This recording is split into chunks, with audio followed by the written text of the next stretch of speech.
The story for today is called Doors to Nowhere. I don't know if this will even post, but I'm desperate, so I'm trying anyway, while I still have some sense left. I don't know how to describe what exactly was happening to me, so I'm just gonna tell you everything. It started with a dream on my 12th birthday. I don't remember much from back then, but I do remember that this dream first occurred the night I turned 12 years old. The day of celebration had finally come to a close. I told my parents good night and I heard the bed. After a few minutes of rolling around, I finally gave in to sleep.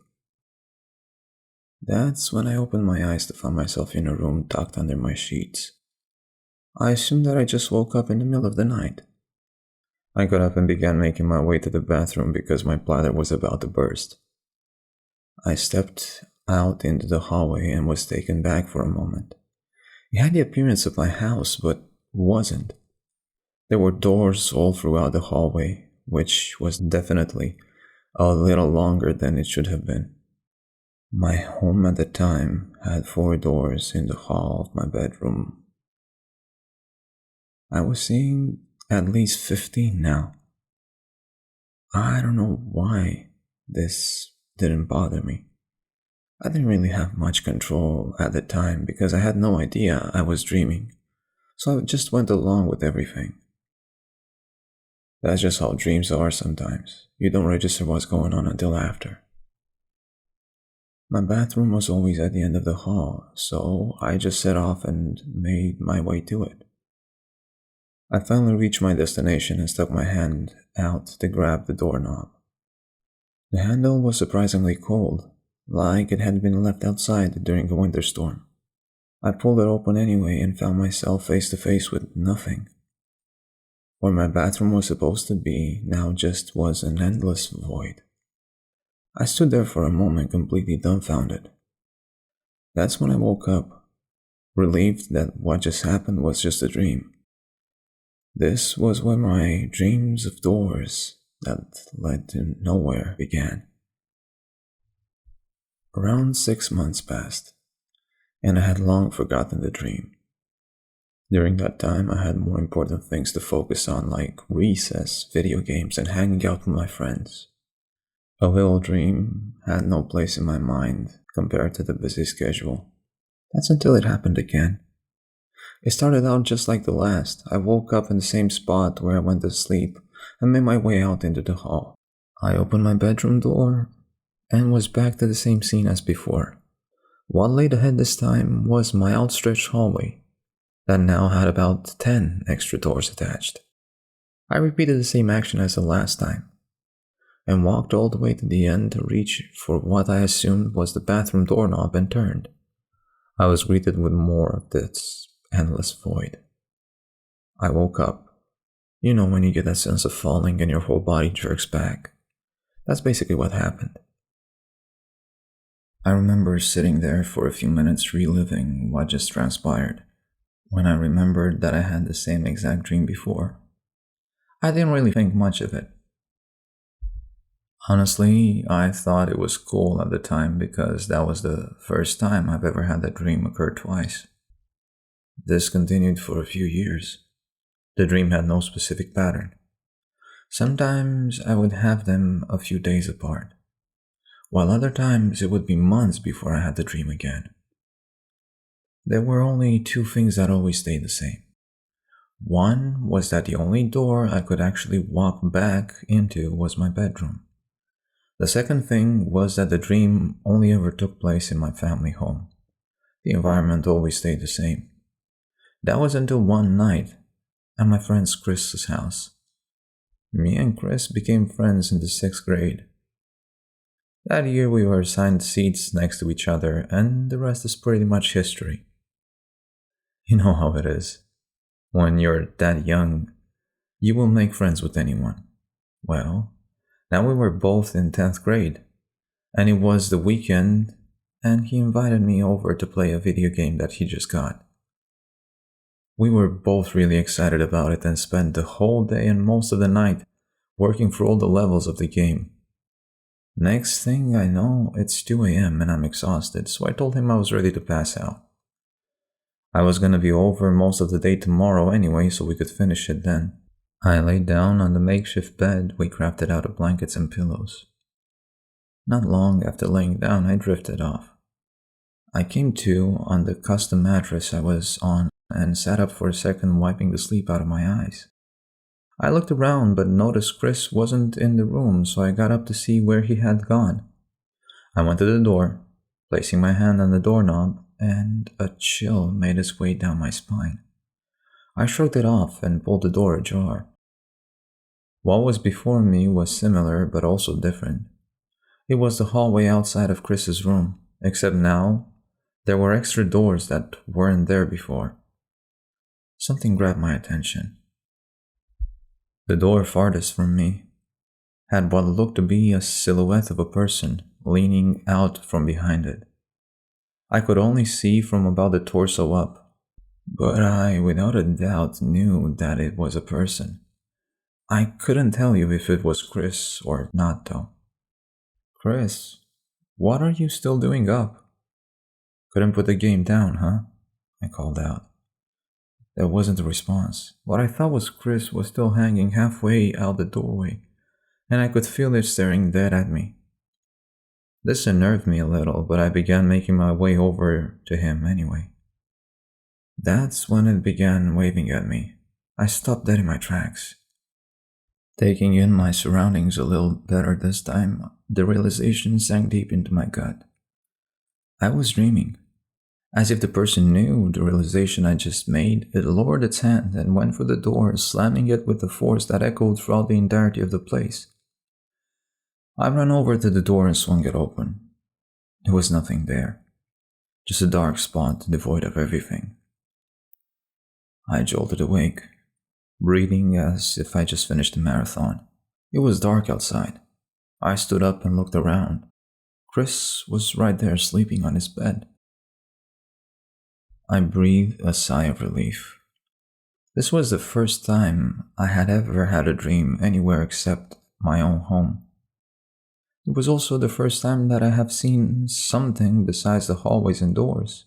I was left wondering who or what I just laid my eyes upon. It's safe to say I didn't go back to sleep that night. This was my first time I encountered it. That being who I would later come to regret knowing as the Watcher. After this incident, my dreams began to change. The static hallways and doors would now have some little differences. The walls would be made out of different types of wood, or wouldn't be wood at all. The doors would be smooth or have intricate designs, and the material they were composed of would change. Sometimes there would be paintings on the walls depicting strange alien environments. Worlds encompassed by darkness, strange plants and animals, upside-down rain with a sky that housed a purple sun, and so much more that I couldn't even begin to describe. There was one time when I saw a painting of my own home, except it was old and decrepit, like no one had been there in ages. Different pieces of furniture would also show up. A small nightstand with a lamp, an armchair that looked as if it was from a different time in history, and occasionally even a full-size couch that didn't fit in with the surroundings at all. Something else also began to change with the doors. I began to hear things from the other side. Sometimes I swear I could hear what sounded like a muffled conversation. Other times there would be knocking or the sound of shuffling feet. There were also noises I couldn't place. Deep rumblings or high screeches that definitely weren't made by any animal or person that I knew. Occasionally, I would be too frightened to open a door, but no matter what door I opened, I was always met by the same endless void. It was like I wasn't permitted to see what was beyond. This wasn't what unsettled me the most, though. I began to see the silhouette of a man more often. I never once got a full view. It would always be just out of view. I would see it peeking out behind furniture or standing right on the cusp where the door connects with the hallway. Sometimes he would wave at me, and other times I would catch a blur going through another door. The dream had begun to happen more often at this point. It was occurring at least once a week, if not more. My parents noticed a change in me as well. My grades started dropping in school because my mind was always occupied by the dream. It was honestly eating away at me, and I had no idea why. I would try to shake it out of my mind, but it was always there, no matter what I tried. They decided to send me see someone, but all they thought was that I had an overactive imagination. But after a few visits, the doctor decided to give me some medication that would help my sleep. It has been 3 years since. The medicine worked great, and I never had the dream again. I've started college at this point, and was having the time of my life. Me and Chris are now roommates sharing an apartment. It had been a while since I even really thought about the dream and let it bother me. Sure, it comes to my mind every once in a while, but I try to go to sleep. But it's not holding me back anymore. This was until last week when my medication ran out.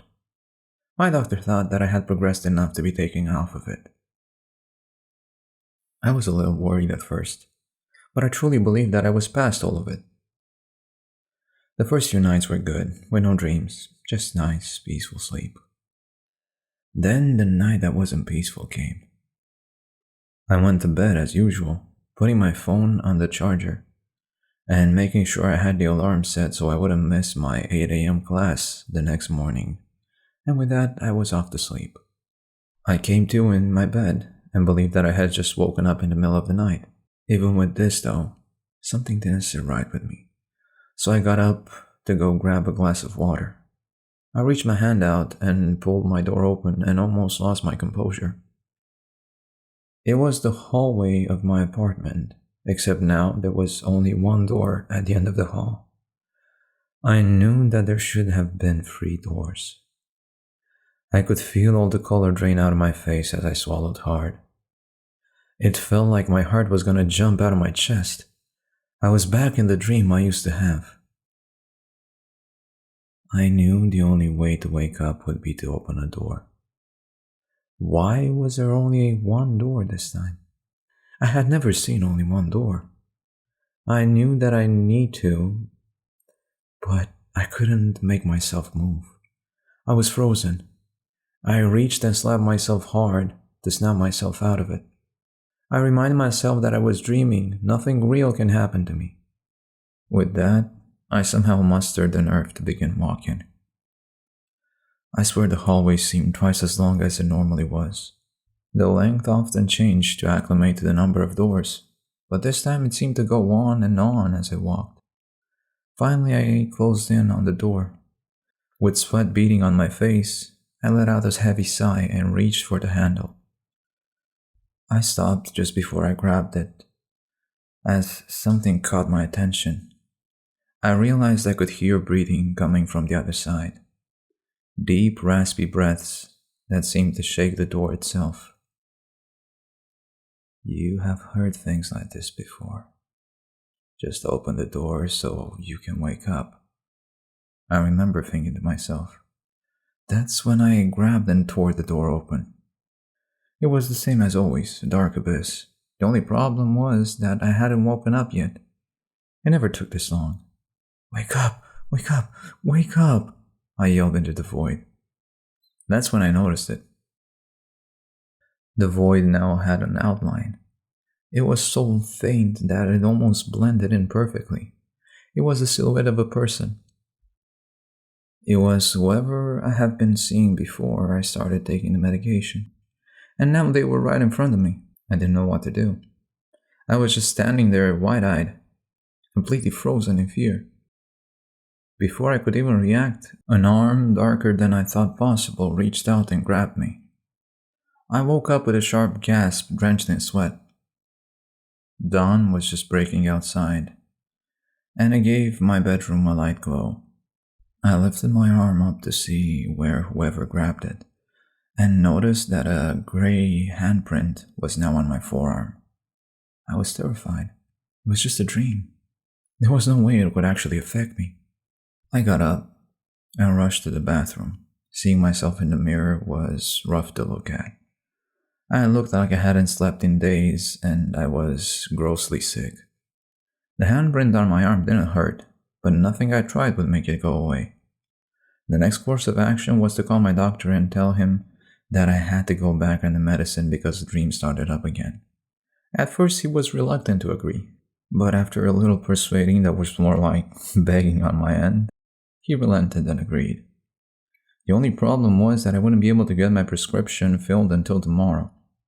I told him about the handprint on my arm as well, and he scheduled for me to go in and see him as soon as he could. It was going to be a few days because he was fully booked at the time. I was going to have to go through another night before then. The whole day went by in a blur. The only thing on my mind was the person, or at least what I think is a person. The handprint hadn't gotten worse, so I guess that's a good thing. I made up my mind that I wasn't going to sleep and wait until the morning so I can get my prescription. As night encroached, I began to grow uneasy. I was going to do everything in my power to stay awake until I got my medicine. I put on a pot of coffee because I figured a little caffeine boost would help my situation. Sometime around 1 a.m., I had drank the last of my pot and decided to play some video games to pass the time. This worked for a few hours, but I could feel my eyes growing heavy. I continued to try to finish a level I had been stuck on for the past hour when my head started bobbing up and down, threatening sleep. I picked up my phone to check the time. It was 4:14 a.m. The pharmacy opens up at 10. So I had still a good ways to go. I decided to go splash some cold water on my face to wake up a little. I stood up and made my way to the bedroom door and pulled it open. No, I said aloud as I realized my fatal mistake. I knew immediately that this wasn't the hall I was supposed to be seeing. When did I fall asleep? Hello. It was as if something was speaking directly into my soul. I spun around and in horror I found myself face to face with the person I saw last night. I took a few steps back with my legs threatening to give out. It's nice to finally speak to you. I've been trying for so long, but you never seem to hear me. I'm guessing by your reaction my voice finally reached you. It said without moving a muscle. It's hard to describe what I was looking at. The person? Yeah, sure. Had no features except for an outline, which was the shape of a human. There was no features on him. The only factor that stood out was that it had nothing but a dark expanse that covered his body. He had no shadow either, which really unnerved me. I said the only thing that came to my mind. What are you? Well, you see, He said while placing a hand on his chin. I used to be a person like you, but now I just live here, exploring what this place has to offer. What do you mean? I said while looking at where I assume his eyes would be. What even is here to explore? That's because your eyes aren't fully suited for this place yet. Haven't you been noticing more and more as you enter this space? This place is slowly transforming your body, so you'll be able to see it all and everything that it has to offer. What it has to offer? This place is nothing but a dream that I've had since I was little. Do you still believe that? I know I'm asleep, so what else could it be? At the moment, only a part of you is here. When you become fully acclimated to this place, your whole being itself will be here. What do you mean? Are you saying that I'll be stuck in this place? I say with fear mounting. It was all too much to take in. My mind was racing. This being is talking about me getting stuck in this place for God knows how long. All I could think about was how to get out of this and wake myself up. I still clung on to hope that this was all a dream, but that premise was slowly deteriorating. I'm tired. It began. I have been here for a while, for what feels like an eternity, and you're the first person who's been able to see me. Look, man, I'm really sorry that you're stuck here, but I don't know how to help you. You are helping me just by being here. The process has already begun.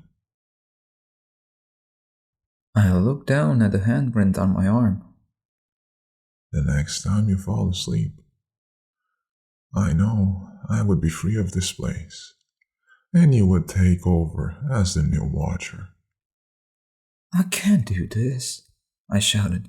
I have my own life out there and I didn't agree to any of this. Find somebody else.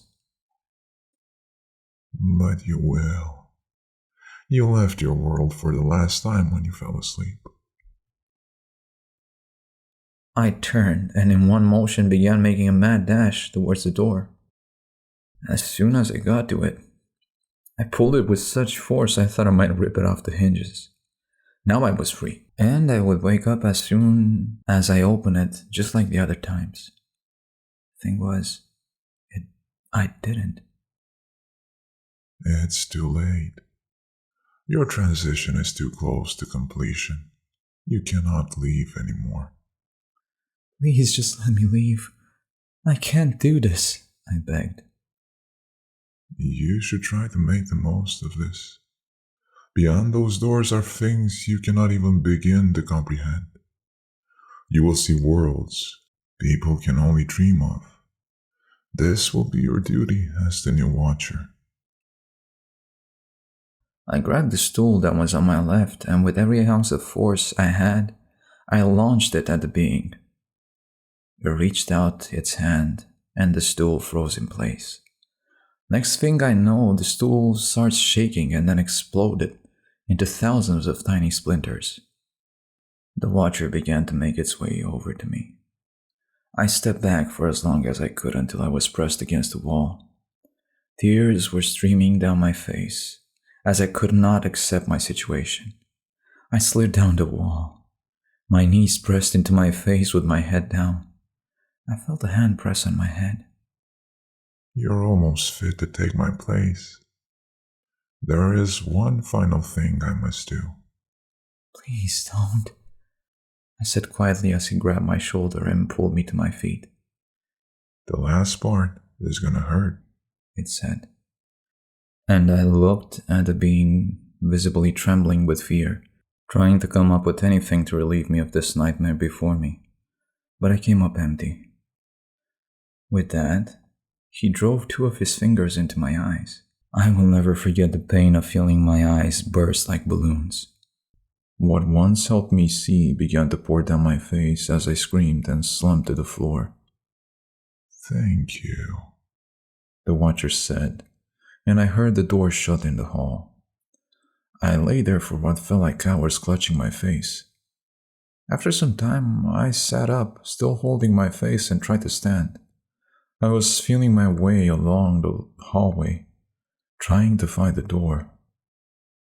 That was when I hit something with my foot and began to fall. I reached both my hands out and placed them on the armchair. I could actually see the chair. I was relieved, but then terror flooded my body. I screamed. My arms and hands now look exactly like the being that left me here.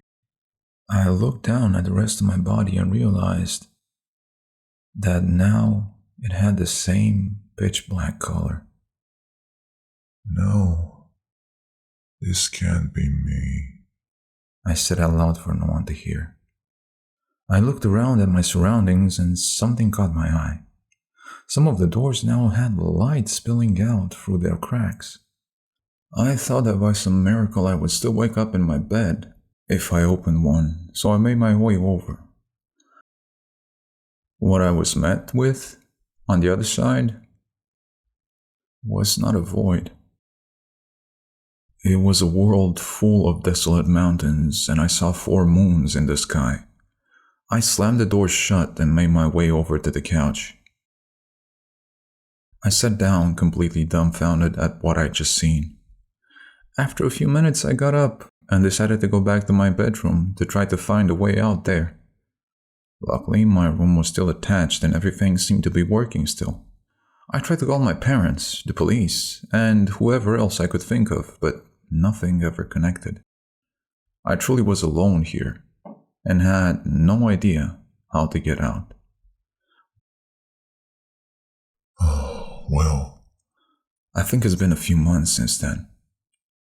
I only have a rough estimate because every clock I try to view is frozen.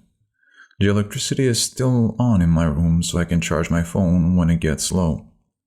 I can also look on the internet because that still works somehow. The only thing that keeps me sane is looking at old photos of friends and family.